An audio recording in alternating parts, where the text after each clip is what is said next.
자, 이번 시간에는 자, 물질 대사 두 번째 단원인 생명과학 두 번째 단원인 물질 대사에 대해서 나가도록 하겠습니다. 그래서 자, 2단원. 자, 2단원에 사람의 자, 물질 대사에 대한 내용을 나가도록 할게요.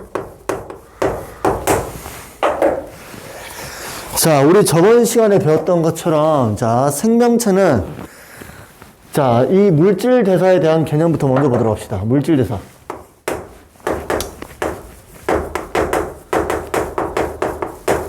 자, 물질 대사라는 것은, 그쵸, 생명체가, 뭐를 얻기 위한? 생명체가 에너지를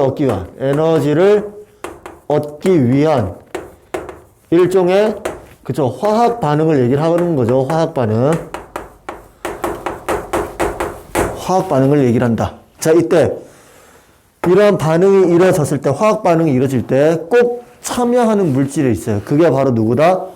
그게 바로 꼭 효소가 이 반응에 물질 대사할 때 꼭 효소가 참여를 해서 화학 반응이 즉 물질 대사가 더 잘 일어나도록 도와주는 역할이 바로 이 효소의 기능에 해당이 돼요. 자, 이 효소가 물질 대사를 작용할 때 이제 도와주는 역할로서 작용을 하는데, 자, 물질 대사가 끝나고 나서는 이 효소는 다시 재사용이 가능해요. 자, 이게 바로 효소에 대한 내용이었다. 그 다음에 효소는 뭘로 되어 있어요? 단백질로 되어 있기 때문에, 고온에서는 변성이 일어나서 효소의 기능을 잃게 되는 거죠. 왜냐? 효소가 단백질로 되어 있기 때문에 단백질 성질인 고온에서는 성질을 잃게 되는 그러한 기능을 갖게 되는 게 이 효소의 특징이에요.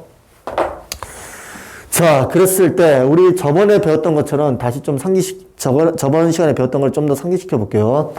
자, 모든 생명체 에너지는 어디서부터? 요 태양 에너지로부터 오게 되는 거죠. 이 태양 에너지를 뭘로? 포도당으로 전환시키고, 이 전환된 포도당을 사람을 기준으로 했을 때, 자, 실제로 쓸 수 있는 형태인, 에너지 형태인 ATP 형태로 바꿔서 사람이 사용을 하게 되는 거죠. 자, 이때, 자, 요 태양 에너지를 포도당 형태로 바꿔주는 게 바로 뭐다? 광합성에 해당된다. 자, 이 광합성은 어디서 일어나요? 그쵸, 식물에서 일어나죠. 식물 어디? 그렇죠, 엽록체에서 일어나게 된다. 그랬을 때, 자, 이 광합성이 대표적인 물질 대사의 동화작용에 해당된다.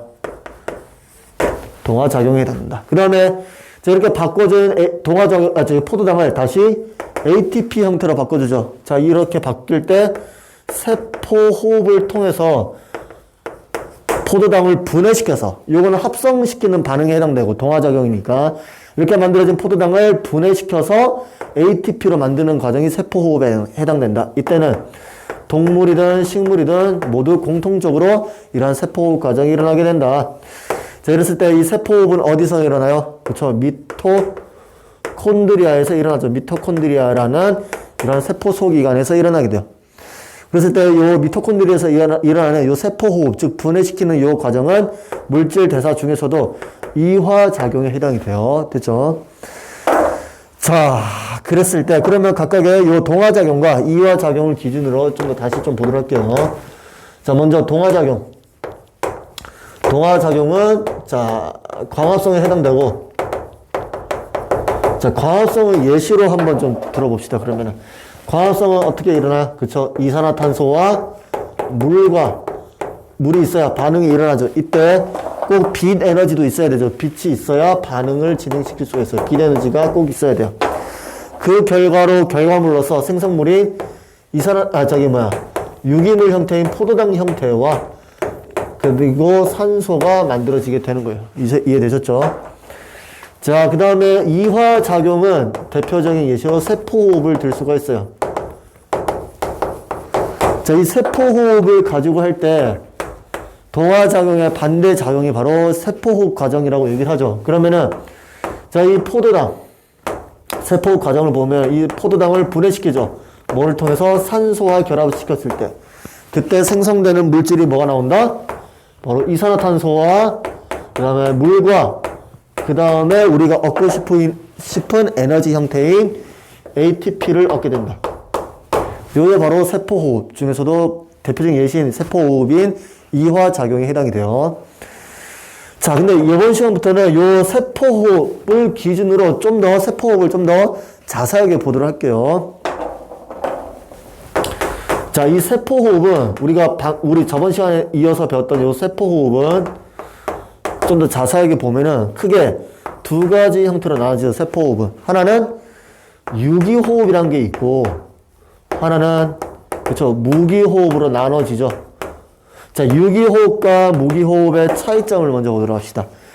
자, 유기호흡과 무기호흡의 가장 큰 차이점. 바로 유기호흡은 산소를 사용하며 세포호흡이 일어나고, 무기호흡은 산소를 사용하지 않고 세포호흡이 일어나게 되죠. 그랬을 때 둘 다 뭐를 분해시켜요? 그죠? 포도당을 분해시킨다. 포도당을 분해시켜서 뭐를 만들어낸다? 그쵸? 아까 얘기했던 ATP를 만들어내죠. 마찬가지로 포도당을 분해시켜서 뭐를 만들어낸다? ATP를 생성하게 된다. 둘 다 공통적으로 행해지는 일에 해당된다. 단지 산소를 사용하는 유기호흡 형태냐, 산소를 사용하지 않는 무기호흡 형태냐, 이렇게 두 가지로 나눠지게 된다. 자, 그랬을 때 유기호흡을 기준으로 봤을 때 유기호흡은 어디서 일어나요? 세포 소기관 중에서도 미토콘드리아라는 이런 세포 소기관에서 일어나게 되죠. 미토콘드리아는 모든 세포에 다 해당이 된다. 자, 무기호흡은 어디서 일어날까요? 무기호흡은, 자, 여기서부터 알아야 되는데, 무기호흡은 주로 뇌세포나 혹은, 뇌세포란다. 신경세포나 혹은 우리 저번 시간에 배웠던 근육, 특히 고교 과정상에서는 요 근육세포에서 특히 요 무기호흡이 많이 일어나게 돼요. 왜냐? 근육에서는 뭐가 많이 일어나요? 그쵸? 우리 저번 시간에 배웠던 근수축 기작이 항상 일어나게 되죠. 근육수축 기작이 많이 일어나게 되려면 어느 세월에 유기호흡, 즉 산소를 받아들여서 그걸 통해서 이제 만들어진 ATP를 어느 세월에 사용을 하겠어요. 그러니까 근수축이 많이 일어나면 많이 일어날수록 빨리 근수축 활동을 하기 위해서 산소 없이도 빨리 포도당을 분해시켜서 빨리 ATP를 만들어서 이 만들어진 ATP를 가지고 근수축 기작을 더 빠르고 더 많이 일어나게끔 도와주게 하는 게 바로 여기 무기호흡에 해당돼요. 이해되셨죠? 자, 이 과정, 이 근수축을 통해서 만들어지는 이제 생성물이 있어요. 무기호흡을 통해서 근수축 기작으로 만들어진 생성물이 바로 젖산이 쌓이게 돼요. 젖산이 이렇게 쌓이게 돼요. 자, 그것과 동시에 또 어떤 물질이 있느냐? 바로 우리 저번 시간에 배웠던 효모가 어떤 역할을 해요? 세포호흡을 하죠, 얘도. 그 세포호흡이 바로 무기호흡에 해당돼요. 자, 그래서 얘가 발효 과정이란 걸 거치게 되는데, 얘가 효모가 무기호흡을 하는 걸 우리가 발효 과정이라고 얘기를 해요. 그래서 이 효모가 발효 과정을 거치게 되면, 즉 무기호흡 과정을 거치게 되면은 생성물로서 뭐를 만들어낸다? 바로 알코올이 만들어진다. 알코올 분자가 만들어지게 된다. 요게 생성물. 근육에서는 젖산이 생성물로 만들어지게 된다. 그래서 요 두 가지 효모랑 근육세포에서 무기호흡이 가장 많이 만들어지게 된다. 이해되셨죠? 자, 앞에 거 지울게요. 그래서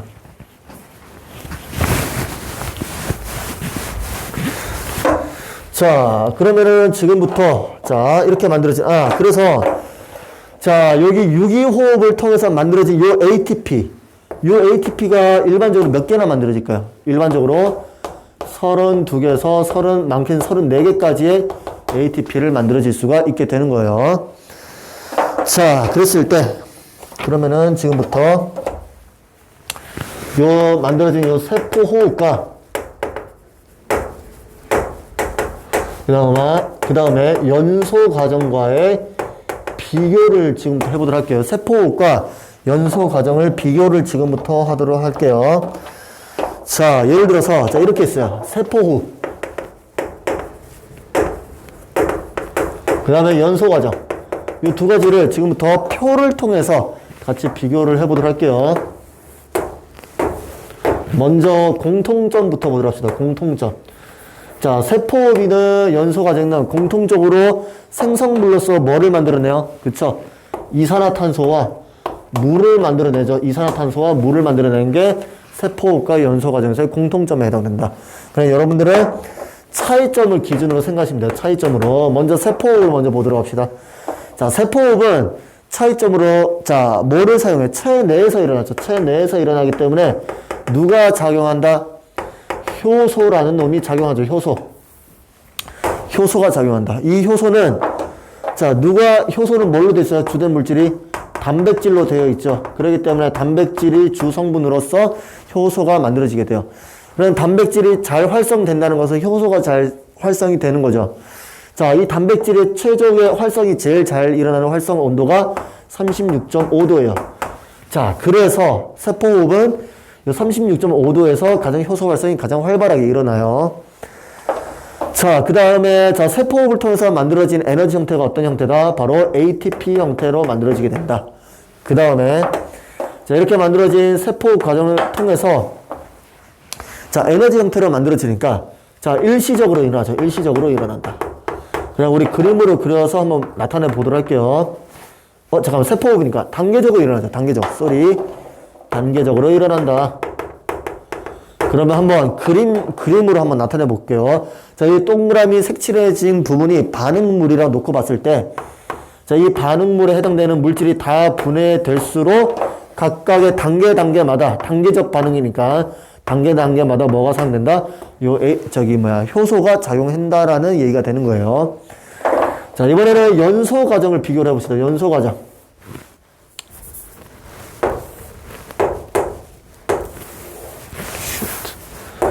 자, 연소 과정을 좀 보도록 합시다. 자, 옆에다가 할게요. 옆에다가. 자, 연소 과정은 어디서 일어나요? 그쵸? 체외에서 일어나죠. 그래서 어느 정도의 온도까지 올라가요? 고온에서 반응이 일어나죠. 그래서 400도씨 이상에서의 고온에서 일어난다. 연소 과정은. 우리가 일반적으로 얘기하는 연소 과정이라는 것은 물질을 태우는 과정을 얘기를 하죠.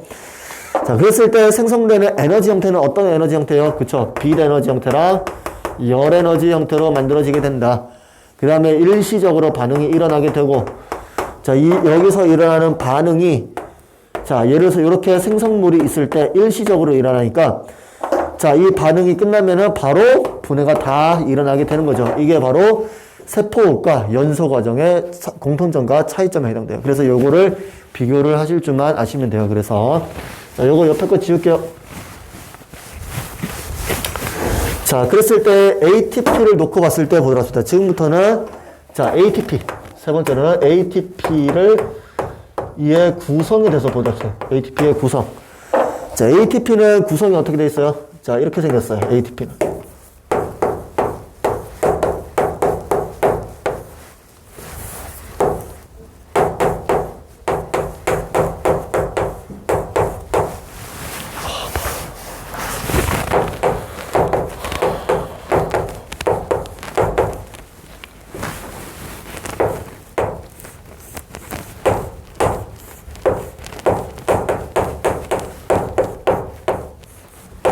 자, 이렇게 생겼어요. 자, 이렇게 생겼을 때, 자, 여기 보세요. 여기서부터 여기까지가 뭐로 되어 있다? 여기 바로 인산 부분에 해당돼, 인산. 자, 인산은, 자, 여기서부터 여기까지를 인산 한 분자라고 얘기를 해요. 그 다음 여기서부터 여기까지가 당 부분이고, 자, 이 당은 사실 ATP에 쓰이는 당은 우리가 먹는 형태의 당이 아니라 탄소 5개짜리 당으로 이루어져 있어요. 이 당에 대한 얘기는 이따가 나중에 유전 파트 할 때 좀 더 자세하게 다루도록 할게요. 그래서 여기 부분이 뭐래요? 육각형 하나, 오각형 하나짜리로 되는 거예요. 여기가 염기 부분에 해당돼요. 염기 부분. 염기 중에서 아데닌에 해당돼요. 아데닌. 됐나요? 그래서 ATP 구성은 염기는 아데닌으로 사용하면서 당은 나중에 얘기하잖아요. 리보스 형태예요. 탄소 5개짜리 당. 그 다음에 인산 부분. 요 한 분자가 인산인데 인산이 몇 개? 3개가 결합해요. 그래서 아데닌을 가지면서 인산이 3개로 결합되어 있는 형태가 ATP라고 얘기를 하게 되는 거예요. 그랬을 때, 요 인산 한 분자, 요게 하나가 이렇게 떨어져 나오면서, 그때 엄청나게 많은 에너지 양을 분출을 하게 되는데, 요 에너지를 가지고 모든 생명체들이 생명 활동을 할 수 있게 되는 거예요. 그리고 대표적인 생명 활동들을 보면은, 예를 들어서 뭐가 있을까요? 예를 들어서, 물질 운반이라든지, 물질 운반. 우리 저번 시간에 배웠던 근수축이라든지 체온 유지라든지 이럴 때 전부 다 ATP를 사용하게 된다. 그 밖에 너무 많지만 대표적인 형태로 알아두시면 될 것 같아요. 됐죠? 자, 그러면은, 자, ATP가 어떻게 해서 이렇게 사용되는지를 좀 더 자세하게 보게 되면은, 자, 예를 들어서 ATP가 이렇게 만들어졌어요. 그러면. 자, ATP가 분해되면서 우리가 요 에너지를 만들어낸 ATP가 분해되면서 만들어진 요 에너지를 가지고 우리가 생명활동에 사용하게 되는 거죠. 그래서 ATP가 분해되면 ADP가 되고, 이때가 분해가 되고, ATP가 분해가 되고, 이때 인산 몇 분자? 한 분자가 떨어져 나가요. 이렇게 한 분자가 떨어져 나가요. 요때 발생되는 에너지예요. 요때 분해 과정에서 발생되는 요 에너지를 가지고 사용하게 되는 거예요. 자, 그러면 우리 미토콘드리아에서는 우리 세포호흡을 통해서 ATP를 만들죠. 그러면 그 과정은 어디에 해당돼요? ADP에서 ATP로 만들어지는 요 합성 과정을 통해서 ATP가 만들어지게 되는 거예요. 그래서 이해되셨죠? 자, 그 다음에 네 번째로는 자, 이러한 ATP의 사용을 보게 되면은 자, 이렇게 만들어진 ATP 개수가 대략적으로 32개에서 34개의 ATP가 만들어진다고 했죠. 이렇게 만들어진 ATP가 전부 다 이런 에너지, 즉 생명활동할 때 전부 다 사용이 되지는 않아요. 일부만 사용하고 일부는 저장하게 되는데 그 비율이 40%, 60% 놓고 봤을 때 전체 100% 놓고 봤을 때 40% 정도가 뭐에 해당된다? 여기가 이제 저장을 하고 그러니까 32개에서 34개 ATP를 만들어낼 때 세포호흡 할 때 이 중 40%는 저장을 하고 ATP를 일부 60%가 사용하게 되는 거예요. 그래서 이해되셨죠? 이게 바로 ATP에 해당되는 내용들이었어요. 그래서 자, 여기까지 정리를 해두시면 될 것 같아요. 여기까지 하면 이제 사람의 물질 대사 중에서 첫 번째 단원이 물질 대사에 대한 내용이었어요. 이해되셨죠? 자, 지울게요.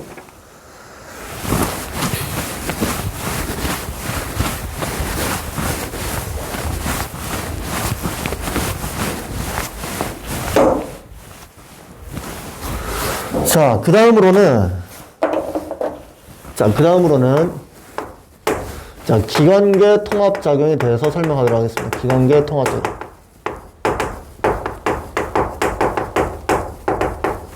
자, 기관계 통합작용에 대한 얘기를 지금부터 하도록 할게요. 사람의 물질대사 두 번째 중단원에 해당이 돼요.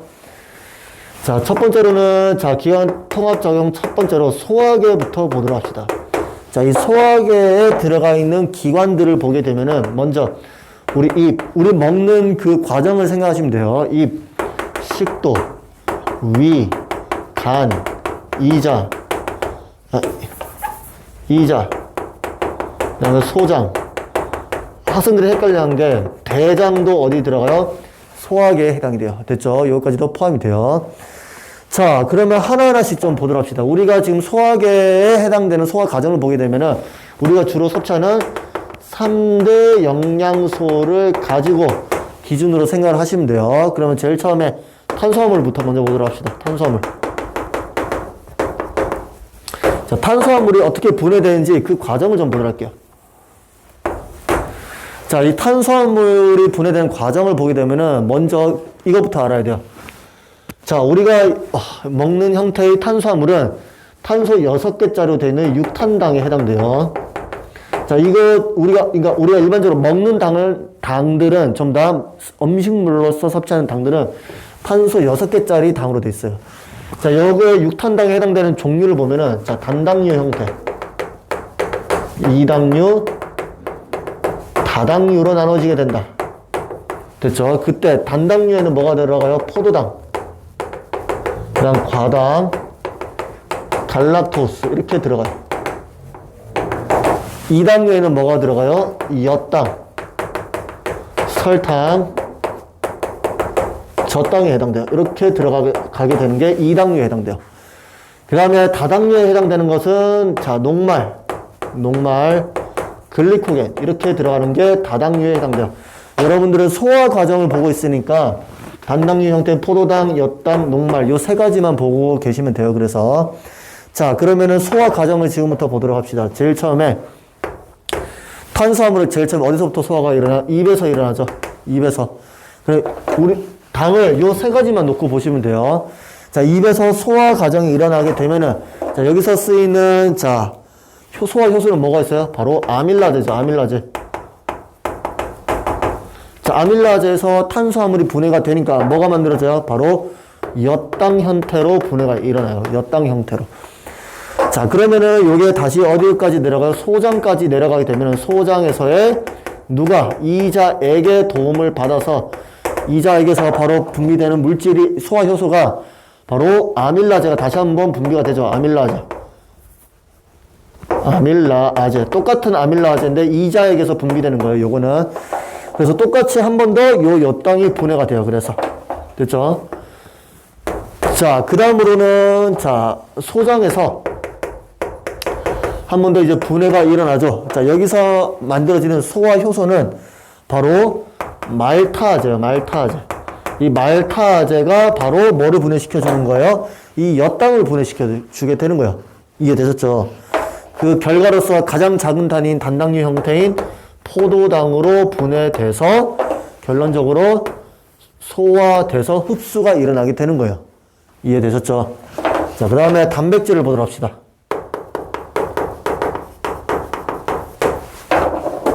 자, 단백질 쭉 분해가 일어날 때 단백질의 가장 작은 단위인 뭐다? 아미노산 형태로 만들어져. 아미노산.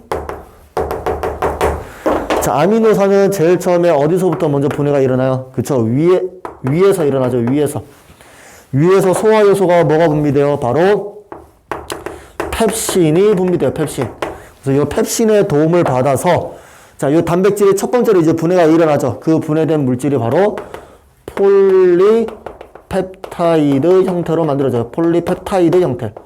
타이드예요. 폴리펩타이드. 자, 그러면 이게 이제 폴리펩타이드가 이제 소장으로 가게 되면 소장의 이자액에서는 뭐가 분비가 돼요? 여기 안에서 바로 저기 폴리펩타이드를 분해시킬 수 있는 트립신이 분비돼요. 트립신. 그리고 이 트립신의 분비로 인해서 소화 효소로 인해서 폴리펩타이드가 펩타이드 형태로 만들어져요. 펩타이드 형태로. 그러면 이게 다시 한 번 더 소장에서는 분비되는 소화 효소인 바로 저기 펩티다제. 이 펩티다제의 도움을 받아서 결론적으로 뭐다? 최종적인 아미노산 형태로 만들어지게 되는 거예요. 이해되셨죠? 자, 그 다음으로 위에 거 지울게요. 자, 위에 거 지우게 돼서 자, 이번엔 지방을 보도록 합시다. 지방. 자, 지방 혹은 지질은 지방을 할게요. 지방은 자, 쭉 분해가 일어나게 되면 최종적으로 뭐가 만들어진다? 바로 지방산과 글리세롤이 만들어지죠. 이때 지방산 몇 개? 3개랑 글리세롤 한 분자가 만들어져요. 중성지방 하나당.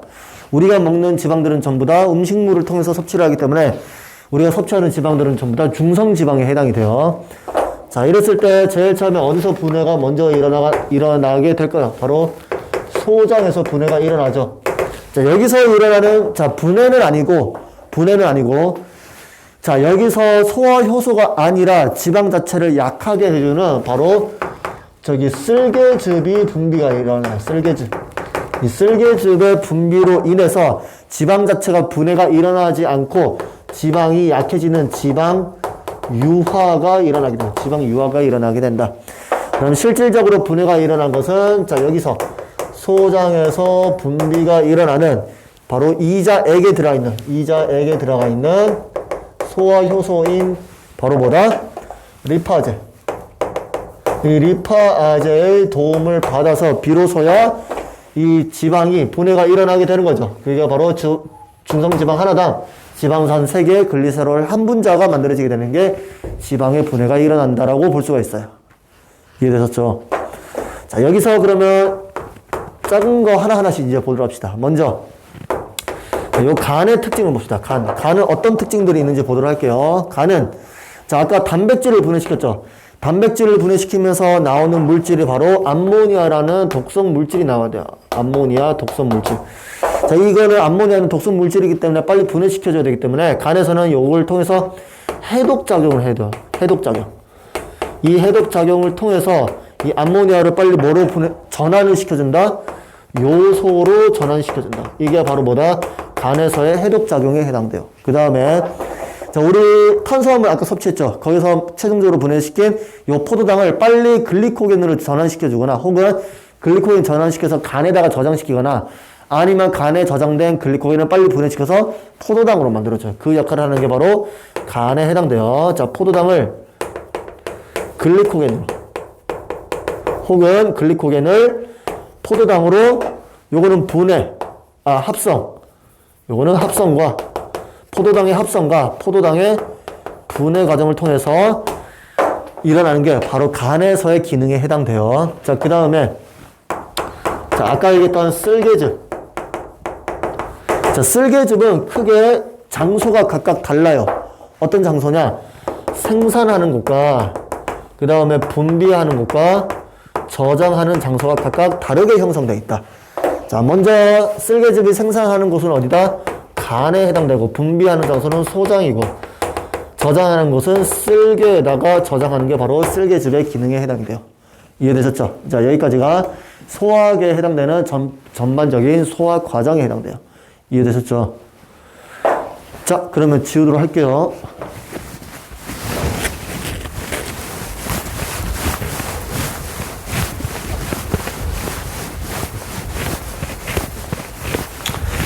자, 그러면은 지금부터는 자, 이 소화 과정을 봤으니까 두 번째로는 소화에 의한 그 흡수 과정을 보랄게요.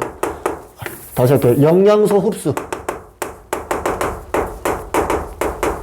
지금부터는 영양소 흡수 과정을 보도록 할게요. 자, 예를 들어서 자, 영양소를 크게 두 갈래로 나눠서 볼 수 있어요. 두 개로 나눠서 볼 수 있다. 하나는 뭐다? 수용성 영양소가 있고 하나는 뭐다? 지용성 영양소로 나눠서 볼 수 있어요. 지용성 영양소,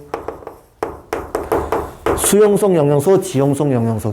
요 두 가지로 나눠서 각각의 영양소 흡수 과정을 볼 수 있게 되는 거예요. 자, 수용성 영양소에 해당되는 자, 물질들은 뭐가 있느냐? 아까 얘기했던 아미노산이나 포도당이 여기에 포함이 되어 있어요. 수용성 영양소. 지용성 영양소는 아까 얘기했던 지방산과 글리세롤 포함되어 있는 게 바로 지용성 영양소에 해당이 돼요. 자, 그럼 수용성 영양소가 어디 쪽으로 흡수가 되는지 그 흡수 과정을 지금부터 보도록 할게요.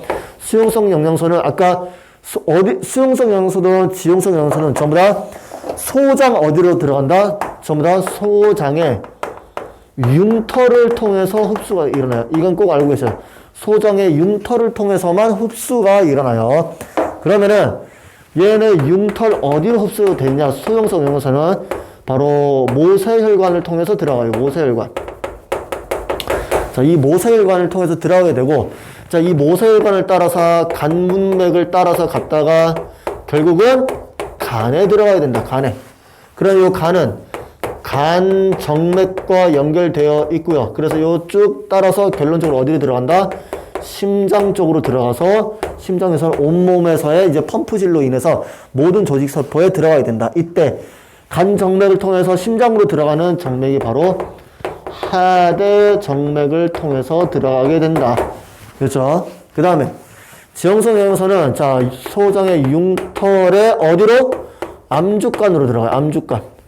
이 암주간으로 들어가게 되고 이거는 가슴관과 연결됐어요. 가슴관.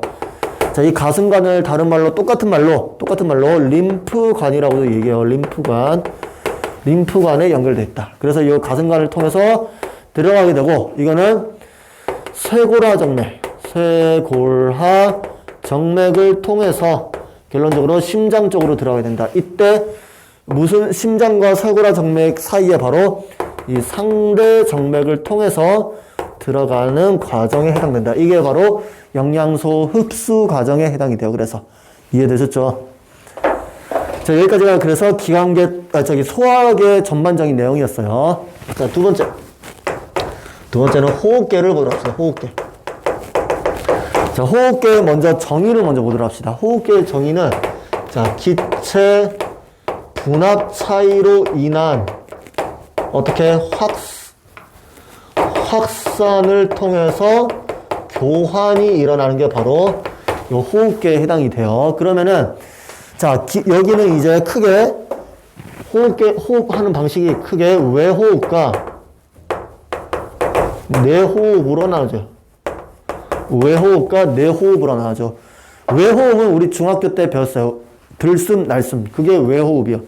여기서 배우는 호흡이라는 것은 기체 분압 차이에 의한 확산의 교환이니까 이 내호흡만 놓고 얘기를 하고 있는 거예요. 그래서 자, 기체를 통해서 어떤 기체 분압 차이가 어디가 더 많은 쪽에서 더 낮은 쪽으로 이동을 한다는 얘기가 되는 거예요.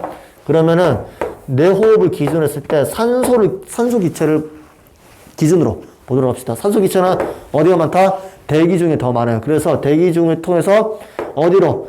폐포로 들어오죠. 폐로 들어오죠. 폐에서는 혈액을 따라서 이동하게 되고 결론적으로 어디로? 조직세포로 들어가게 된다. 반대로 조직세포 쪽에서는 계속 세포호흡을 해야 되니까 이산화탄소 양이 더 많이 있겠죠. 그래서 반대작용이 조직세포에서 어디로? 혈액을 따라서 어디로? 폐로 전달해서 대기 중으로 바깥으로 방출을 하는 게 바로 이산화탄소에서의 내호흡 과정에 해당이 돼요.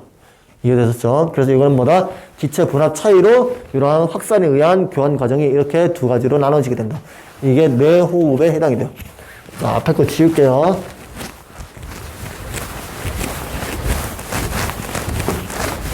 자, 이번에는 순환계를 보도록 합시다. 순환계.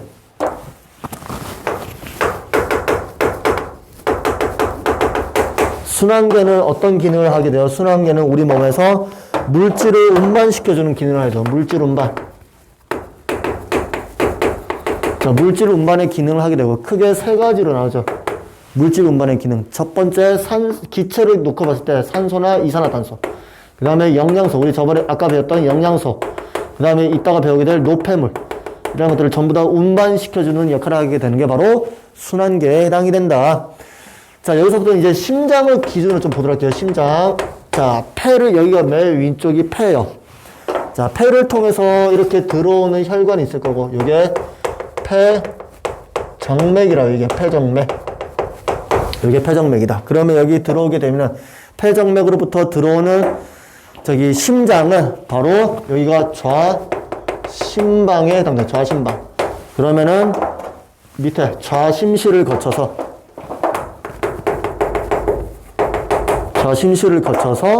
대동맥을 통해서 이렇게 나가게 되죠. 여기 있는 혈관이 바로 뭐가 된다? 대동맥에 해당돼요. 대동맥. 그러면은 여기에 온몸을 거치게 되겠죠. 여기서는 온몸을 거치게 되면서 온몸에다가 산소와 영양소를 다 보내주게 해주게 되는 거예요. 그래서 이해되셨죠? 그럼 온몸에서는 자, 안 좋은 것들이라면은 이산화탄소나 노폐물들 이런 것들을 받아서 어디로 가요? 받게 되죠. 여기 혈관이 바로 대정맥에 해당돼요. 대정맥. 대정맥은 여기 왼쪽에 있는 우심방 쪽이니까 여기가 우심방 받게 되니까 우심방 쪽으로 가게 되고 우심방은 다시 우심실 쪽으로 왜냐 피가 나가야 되니까 그래서 우심실 가게 되고 요 우심실에서는 다시 폐 쪽으로 나가는 혈관으로 되어 있어요. 그래서 여기 폐 쪽으로 나가니까 무슨 혈관이다? 폐동맥에 해당된다. 이렇게 구성되어 있는 게 바로 심혈관계에 이어지는 과정에 해당이 돼요. 자, 이랬을 때 자, 요 가운데를 기준으로 좀 보도록 합시다. 가운데를 기준으로 했을 때 위쪽은 폐 쪽과 연결되는 순환이죠. 그래서 여기를 뭐라고 한다? 폐순환이라고 얘기해요. 여기를 폐순환. 자, 밑에는 여기 좌심실부터 쭉 이어지는 여기는 온몸을 거치죠. 그래서 여기는 체순환 혹은 온몸 순환이라고도 얘기해요. 온몸 순환 다 같은 말에 해당이 돼요. 자, 그랬을 때 여기 빨간 색깔로 되어 있는 부분은 전부 다 좋은 것들만 우리가 이동시키죠. 그래서 여기에 해당하는 혈액들은 전부 다 동맥혈에 해당돼요. 혈액이 동맥혈에 해당된다. 여기 파란색, 왼쪽에 파란 색깔로 되어 있는 것들은 주로 안 좋은 것들만 있죠. 그래서 여기 것들은 정맥혈에 해당돼요. 정맥혈. 그러면 좋은 것들에 해당되는 동맥혈에 해당하는 것들은 주로 어떤 물질일까요? 여기는 산소나 영양소가 여기에 주로 많이 들어가 있고, 정맥혈에 해당하는 물질들은 주로 안 좋은 것들이니까 노폐물이라든지, 노폐물, 그다음 특히 이산화탄소 이런 것들이 들어가 있는 게 정맥혈에 해당된다. 그래서 여기에 순환, 심장을 기준으로 했을 때 이 순환 과정을 하나 알아두시면 될 것 같아요. 자, 순환계 하면은 요 그림과 똑같이 하나 더 알아둬야 될 게 그게 바로 폐포를 기준으로 했을 때, 폐포를 기준으로 했을 때 요 순환도 같이 알아두면 될 것 같아요. 자, 여기는 들어가는, 여기는 나가는 혈관. 자, 여기가 중간이 폐포를 기준으로 했을 때 폐포고요. 여기 대기, 여기는 조직세포. 포를 했을 때, 그럼 이 빨간 색깔로 되어 있는 혈관이 뭐에 해당된다? 폐와 연결됐으니까 전부 다. 폐, 정맥이죠. 왜? 폐를 통해서 들어가는 혈관에 해당되니까. 왼쪽에는 폐를 통해서 나가는 혈관이니까 폐, 동맥에 해당된다. 그랬을 때 들어가는 물질들은 주로 기체 형태니까 산소 기체에 해당되죠. 그래서 조직세포에다가 산소 기체를 내주고, 나가는 그 물질은 뭐에 해당돼요? 이산화탄소에 해당되죠. 이산화탄소가 이렇게 바깥쪽으로 대기 쪽으로 나가게 된다. 들어오는 물질은 산소에 해당된다. 이해되셨죠? 이거는 폐포를 기준으로 했을 때. 됐죠? 그래서 순환계 요 두 가지 그림을 같이 알아두시면 될 것 같아요. 이해되셨죠? 자, 이거 지울게요. 지울게요.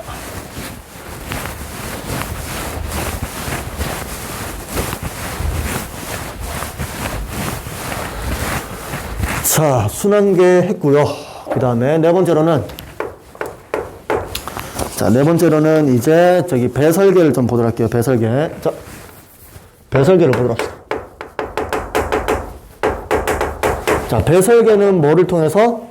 그쵸. 우리 몸 안에 있는 노폐물을 바깥으로 내보내는 과정을 배설계라고 얘기를 하죠.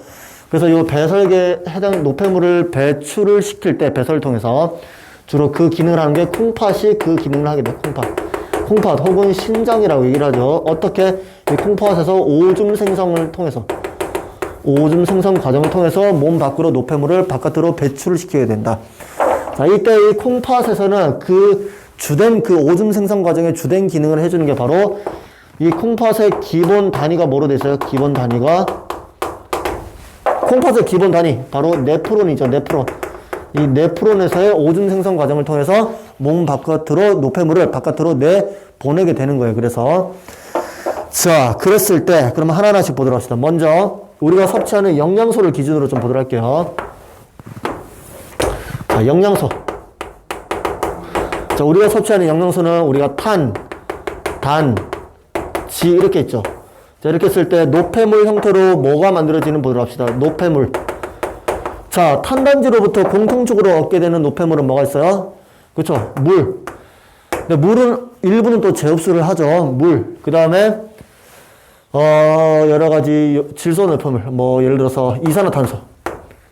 탄단지 공통적으로 나오는 건 요 물과 이산화탄소죠. 자, 이런 것들은 배출 과정을 보면 어떤 식으로 배출이 돼요? 그쵸? 바로 호흡이라든지, 그러면 혹은 오줌 생성 과정을 통해서 바깥으로 내보내게 된다. 자, 그 다음에는 자, 단백질을 통해서만 나올 수 있는, 자, 저기 뭐야, 노폐물. 바로 뭐가 있었어요? 아까 그게 바로 암모니아에 해당된다. 암모니아. 자, 이 암모니아는 자, 뭐를 통해서 아까 얘기했던, 그쵸, 간을 거쳐야지만이, 제일 처음에 간을 거쳐야지만이 이 암모니아를 뭐로 바꿔요? 바로 이 암모니아가 요소로 전환되죠. 그래서 이 요소가 바로 오줌 생성 과정을 통해서 몸 바깥으로 배출을 하게 되는 과정이 일어나게 되는 거예요, 지금. 이해되셨죠? 이게 바로 배설 과정 중에 하나였어요. 그래서 자, 그러면 좀 더 세부적으로 알기 위해서 이 네프론의 구조를 보도록 하자. 네프론 구조. 자, 네프론의 구조를 보게 되면 크게 사구체랑 보먼 주머니, 그 다음에 세뇨관, 이렇게 세 개로 나눠질 수가 있어요. 세 개로. 자, 그랬을 때, 자, 먼저 사구체를 먼저 보도록 합시다. 사구체에서는, 자, 물질 이동이 쭉 일어날 때, 사구체에서는 물질의 여과가 일어나죠. 여과. 자, 이 여과가 일어나는 기준이 어떤 기준으로 일어날까요? 바로 물질의, 그쵸, 크기를 기준했을 때, 물질의 크기를 기준으로 여과 과정이 일어나요. 즉, 다시 말하면은, 물질의 크기가 크면은, 물질의 여과가 안 일어나게 되는 거고, 물질의 크기가 작으면은 여과가 일어난다는 소리가 되는 거예요. 자, 그럼 우리가 섭취하는 물질 중에, 자, 물질의 크기가 큰 것들, 예를 들어서 단백질, 뭐 혈구, 뭐 지방, 이런 것들은 물질들이 크죠. 그렇기 때문에 저기에 여과가 되지가 않습니다. 크기 기준이에요. 자, 그럼 크기가 작은 것들은 다 여과가 된다는 소리가 되겠죠. 여기에 해당하는 것들은 아까 얘기했다시피 포도당, 아미노산, 그 다음에 안 좋은 물질인 요소도 여기에 포함이 돼요. 그래서 이런 것들은 여과가 된다는 소리가 되는 거예요. 그렇게 해서 여과가 되면은 어디까지 내려온다? 세뇨관까지 내려오게 돼요. 자, 그럼 이 세뇨관에서는 크게 세 가지 기작이 일어나게 돼요. 아니지, 두 가지 기작이 일어나게 돼요. 그중 하나가 바로 뭐다? 제흡수예요. 제흡수 과정이 일어나고, 하나는 분비 과정이 일어나게 되는 거예요. 자, 먼저 제흡수 과정을 보게 되면은 이 제흡수 과정은 크게 다시 두 가지로 나눠진다. 100% 제흡수하는 물질들이 있고 일부만 제흡수하는 과정이 있어요. 자, 100% 제흡수하는 과정에 해당되는 물질들은 주로 우리 몸에서 쓰이는 영양소에 해당되겠죠. 그래서 주로 뭐가 되는가? 포도당이라든지 아미노산이라든지 이런 것들은 100% 제흡수에 해당된다. 이게 오줌 생성 과정 중에 남아서 오줌으로 밖으로 배출되면은 이게 뭐가 된다? 하나의 이제 질병에 해당돼요. 대표적으로 포도당이 오줌 속에 섞여서 들어가서 오줌으로 배출이 되게 되면 그게 바로 당뇨병에 해당이 되죠. 자, 일부만 제흡수 과정이 일어나는 거, 그게 바로 물에 해당돼요. 이해되셨죠? 자, 이렇게 제흡수 과정이 일어나게 되는 거고, 분비 과정은, 자, 모세혈관 쪽에 남아있는 그런 안 좋은 물질들이 다시 세뇨관 쪽으로 내려와서 오줌 생성 과정 중에 오줌을 통해서 이제 내 밖으로 배출시키게 되는 거죠. 그럼 주로 뭐가 된다? 모세혈관 쪽에 남아있는 요소들을 가지고 빨리 세뇨관 쪽으로 보내지게 되는 거죠. 자, 제흡수가 됐던, 분비 과정이 됐던, 이런 것들이 물질이 이동하게 되는 거죠. 자, 물질 이동하는 방식으로서 뭐를 택한다? 여기서는 능동 수송을 통해서 물질의 운반을 택하게 돼요. 능동 수송이라는 것은 뭐를 사용한다? 에너지를 사용하게 된다. 에너지를 사용한다는 것은 ATP를 사용하면서 이러한 물질 운반의 기능을 담당하게 되는 거예요. 이해되셨죠? 자, 앞에 거 지울게요. 그래서.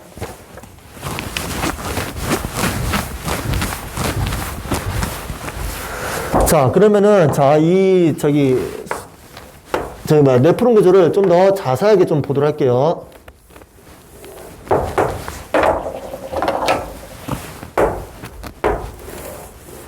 자, 이렇게 있어요. 자, 예를 들어서, 자, 여기 각각의 구조와 그 장소를 꼭 잘 알고 계셔야 돼요. 예를 들어서, 자, 이렇게 피가 이렇게 운반됐을 때, 여기가 콩팥 동맥이에요. 동맥을 따라서 쭉 이제 걸려지겠죠. 여기 이동이 되겠죠. 그래서 여기가 사구체고, 여기가 보호원 주머니, 여기가 세뇨관, 여기가 모세혈관이에요. 여기 끝에 머리가 이제 콩팥, 여기가 콩팥 정맥이에요. 여기 양끝 쪽 많이 헷갈려 하니까 꼭 헷갈리면 안 돼요. 그래서 자, 동맥을 따라서 쭉 이동하는데 사구체를 통해서 이렇게 여과가 일어나겠죠. 이런 식으로 여과가 일어난다. 자, 일부는 그냥 지나갈 수도 있죠. 그래서 자, 이렇게 되는 거고, 그러면 이게 여과된 물질만 이렇게 통과가 일어나게 되고, 자, 이렇게 됐을 때 여기 세뇨관 쪽에서 이제 우리가 아까 얘기했던 필요한 물질들은 전부 다 모세혈관 쪽으로 뭐가 일어난다? 이렇게 제흡수가 일어나게 되는 거고, 자, 모세혈관으로 지나가는 물질들 중에서 반대로 불필요한 요소와 같은 그러한 노폐물들은 다시 세뇨관 쪽으로 분비가 되는 게 분비 과정이라고 얘기를 한다. 그러면은 요소를 기준했을 때 이렇게 사구체를 걸쳐서 이렇게 크기별로 나눠진 여기에서의 원액과 제흡수와 분비 과정이 다 거친 나서의 요 끄트머리가 바로 콩팥 깔때기예요. 콩팥 깔때기. 여기에 있는 요소의 농도 중에서 어디가 가장 높을까요? 바로 이 끝에 있는 부분에서의 콩팥 깔때기 쪽에 있는 요소 농도가 더 높겠죠. 그래서 여기에서 이제 콩팥 깔때기에서는 요소를 모아서 오줌을 저장시켜서 오줌 형태로 오줌을 만들어서 몸 밖으로 이제 배출을 하게 되는 과정에 이르게 돼요. 이게 바로 네프론에서의 이러한 오줌 생성 과정에 일어나게 되는 거예요. 그래서 이해되셨죠? 자, 그 다음에 뒤에 거 지울게요.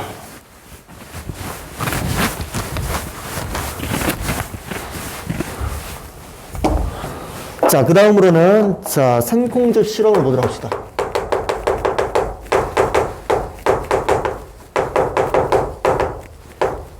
자, 생콩즙 실험은 뭐를 가지고 하냐면은, 바로 BTB 용액 가지고, BTB 용액. 자, BTB 용액은 크게, 자, 색깔이 노란 색깔과 그 BTB 용액을 떨어뜨렸을 때, 초록 색깔, 그 다음에 이렇게 파란 색깔로 띄게 돼요. 그러면은, 자, 보세요. 노란 색깔일 경우에는 무슨 상태? 산성 상태. 초록 색깔은 중성. 파란 색깔은 염기성을 띠게 돼요. 이걸 통해서 각각의, 자, 이 생콩즙 실험을 하는 이유가, 기본적 이유가, 여기 안에 뭐가 들어가 있다? 요소를 분해시켜 줄 수 있는 효소가 들어가 있다는 것을 확인하는 실험이에요. 즉, 요 실험은, 다른 말로 하면 요소 분해 실험이라고도 얘기를 해요. 그래서 그랬을 때 시험관을 A, B, C, D, E 요 5가지 시험관을 놓고 각각 실험을 한번 진행을 해보도록 할게요. 자, 제일 처음에 뭐를 넣냐면은 제일 전 시험관에는 자, 생콩즙을 넣었어. 생콩즙에다가 물을 넣었더니 색깔이 무슨 색깔이 나온다? 노란 색깔이 나온다. 그럼 얘는 무슨 상태다? 산성 상태다. 산성. 이번에는 생콩즙에다가 여기다가 이번에 요소를 넣었다. 요소에다가 물을 넣었다. 그랬더니 무슨 색깔이 나왔다? 초록 색깔이 나왔다. 그러면 무슨 상태다? 산성 상태다. 이번엔 C 시험관에다가는 자, 요소에다가 이번에 뭐를 넣었어요? 생콩즙을 넣었어요. 자, 근데 아까 생콩즙에는 뭐가 들어가 있다? 요소를 분해시켜 줄 수 있는 효소가 들어가 있다라고 했죠. 그랬더니 어떻게 됐다? 노란색에서 색깔이 뭘로 변한다? 파란색으로 변한다는 얘기가 되는 거예요. 자, 이게 무슨 말인지 지금부터 보도록 할게요. 예를 들어서, 자, 요 요소가 분해가 되면은 어떻게 일어나게 되느냐? 바로 뭐가 발생된다? 암모니아가 발생돼요. 즉, 다시 말하면은, 자, 아까 얘기했던 생콩즙에 있는 효소의 작용으로, 요소가 분해되는 거니까, 효소가 작용했다는 얘기가 되겠죠. 이 효소의 작용으로 인해서 요소가 분해가 일어나면서 암모니아가 만들어지게 되고 거기에다가 이산화탄소가 발생하게 돼요. 그래서 이 이산화탄소는 어떻게 돼요? 기체니까 바깥으로 날아가게 되고 나머지는 뭐가 남게 돼요? 암모니아만 남게 되죠. 그래서 암모니아는 무슨 색깔을 띄어요? BTB 용액에서는 파란 색깔을 띠게 돼요. 그래서 이해되셨죠? 자, 그 다음으로는 자, 이번에는 오줌에다가 물을 넣었어요. 그랬더니 무슨 색깔을 띄어요? 중성 상태인 초록 색깔을 띠게 해요. 그러면 중성을 뜻하죠. 그러면 이번에는 오줌에다가 생콩즙을 넣었어요. 그랬더니 어떻게 됐다? 아까 C 시험관과 똑같이 뭐다? 요소를 분해시킬 수가 있겠죠. 왜냐? 이 오줌 안에는 뭐가 들어가 있다? 요소가 들어가 있으니까. 그래서 생콩즙에 들어가 있는 효소의 작용에 의해서 색깔이 어떻게 된다? 노란색에서 결과가 똑같이 나오겠죠. 파란 색깔로 변하게 된다. 요 결과로 놓고 봤을 때 뭐를 할 수 있다? 생콩즙에는 여기 요소를 분해시켜 줄 수 있는 효소가 들어가 있다. 라는 것을 알 수가 있어요. 이게 바로 생콩즙 실험이었어요. 이해되셨죠? 자, 그럼 앞에 거 지울게요.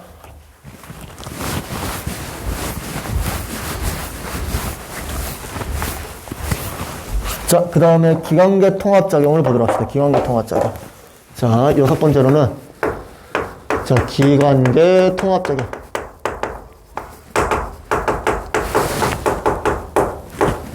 작용을 보도록 합시다. 기관계 통합작용은 간단해요. 중간에는 순환계, 그 다음에 소화계, 오른쪽에는 호흡계, 왼쪽에는 배설계, 아래쪽에는 조직세포. 자, 이렇게 이루어져 있어요. 그래서 쭉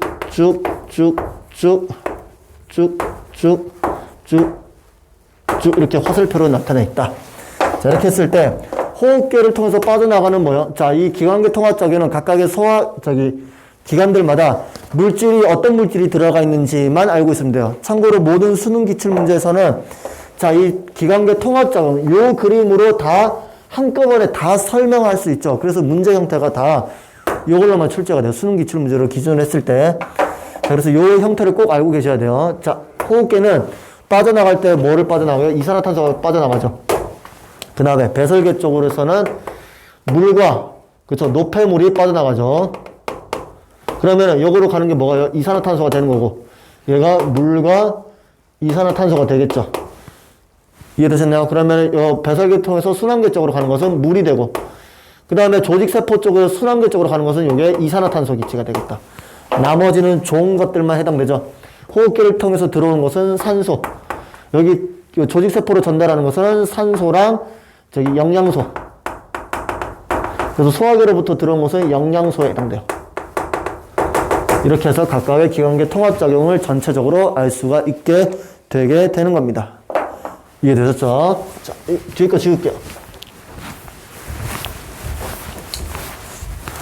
자, 이번에 물질 대사와 건강에 대해서 보도록 합시다. 물질 대사와 건강.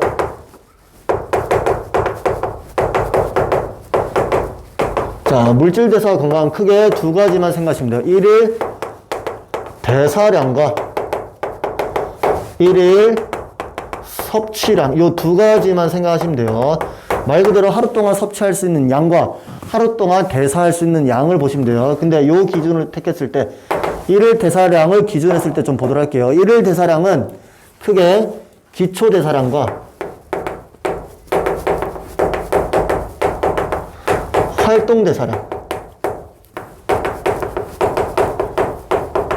이 두 가지로 나눌 수가 있게 되는 거예요. 그래서 자, 기초 대사량 우리가 일반적으로 하는 뭐다? 모든 생명 활동들이 여기에 해당되고,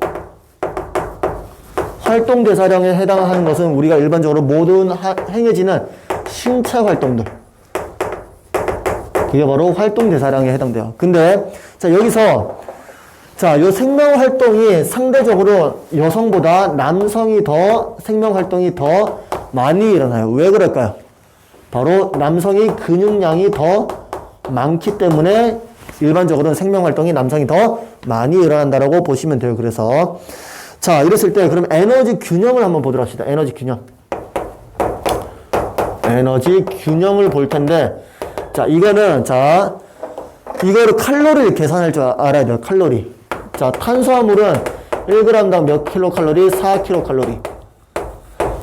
단백질은요, 1g당 4킬로칼로리.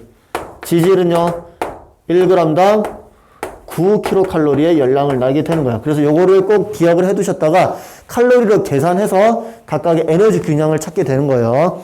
자, 그랬을 때, 자, 에너지 섭취량과 에너지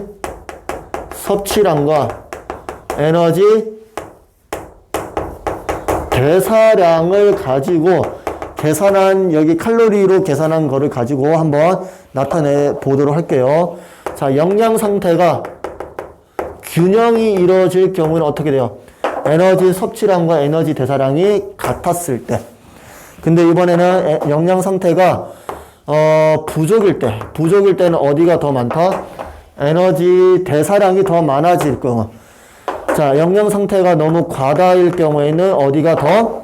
영양 상태 에너지가 섭취가 더 많이 있는 쪽이 과다에 해당된다. 그래서 일반적으로 영양 상태가 과다일 경우 우리가 일반적으로 비만이라고 얘기를 하게 되는 거예요. 그래서 이해되셨죠? 자, 마지막으로 자, 앞에 거 지울게요.